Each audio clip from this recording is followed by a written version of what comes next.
rwakavata ruoko rwangu, rwendo rwakatanga harusati rwapera.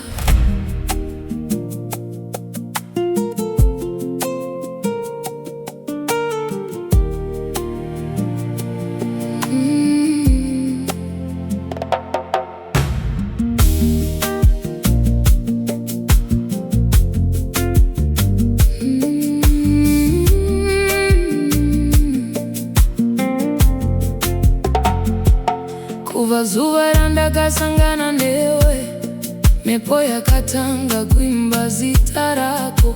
Nzira dzandaimbofamba ndega dzava nematano edu maviri. Mapani nemakomo zvatayambuka, zvava nyaya dzinosekwa manheru. Denga rakava chapupu pawakati handisi kwenda. Kana zuva rikadzikira, mwenje wako unoramba uchivheneka.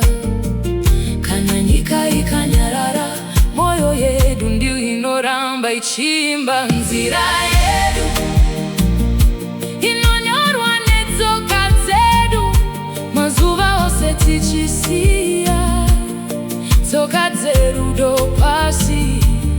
Nzira yedu haisi yekudzokera shure, pane zviroto zviri mberi zvatichasvika tese.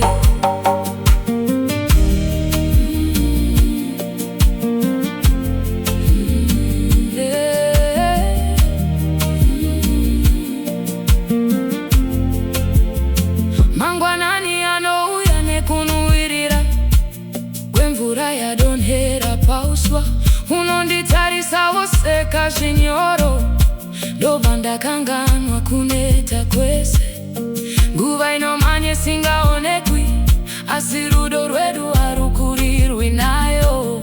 Mwaka uchichinja, isu tichiri kusarudzana. Kana bvudzi redu rachena, nyaya icharamba ichitapira. Tichagara pavaranda rimwe, tichiverenga makore edu tichinyemwerera. Nzira yedu ichapfuura mumakore mazhinji, asi ruoko rwangu rucharamba rwakatsaga rwako. Mazuva ese ndichasarudza iwe, kwete kamwe chete, asi nguva dzose.